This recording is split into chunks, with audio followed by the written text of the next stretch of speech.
পাটিসাপটা তৈরির জন্য প্রথমে আমি পাটিসাপটার পুরটা বানিয়ে নেব। তো আমার মনে হয় নারকোল দিয়ে পাটিসাপটার পুরটা বানালে সবথেকে টেস্টি খেতে লাগে। তো আমার বাড়ির সকলের এটাই প্রিয়, তার জন্য আমি কিছুটা নারকোল নিয়ে সেটা বেটে নিয়েছিলাম মিক্সিতে। তারপর কড়াইয়ের মধ্যে খেজুরের গুড় আর এলাচ দিয়ে পাটিসাপটার পুরটা বানিয়ে নিয়েছিলাম। তারপর এই ব্যাটারটা তৈরি করার জন্য 4-5 ঘন্টা চাল ভিজিয়ে রেখেছিলাম, আর তার সাথে মুগের ডালও ভেজানো ছিল। তো তাতে পরিমাণ মতো দুধ আর লবণ দিয়ে ব্যাটারটা একটু পাতলা করে নিতে হবে।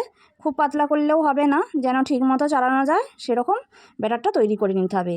এবার আমি পাটিসাপটাগুলো একটা একটা করে ভাজতে শুরু করলাম।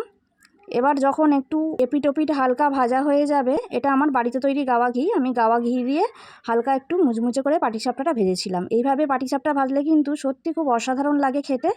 যদিও সবাই এইরকম করে ভাজা পছন্দ করেন না, আমাদের খুবই ভালো লাগে এরকম মুচমুচে পাটিসাপটা খেতে। এই রেসিপিটি যদি আপনাদের ভালো লেগে থাকে তাহলে কিন্তু চ্যানেলটি সাবস্ক্রাইব করে দেবেন। আর আপনাদের জন্য আরও একটি খবর আছে, আমি একটি নতুন চ্যানেল খুলেছি, তো তার লিঙ্ক ডেসক্রিপশন বক্সে দেওয়া থাকবে, অবশ্যই সাবস্ক্রাইব করে দেবেন।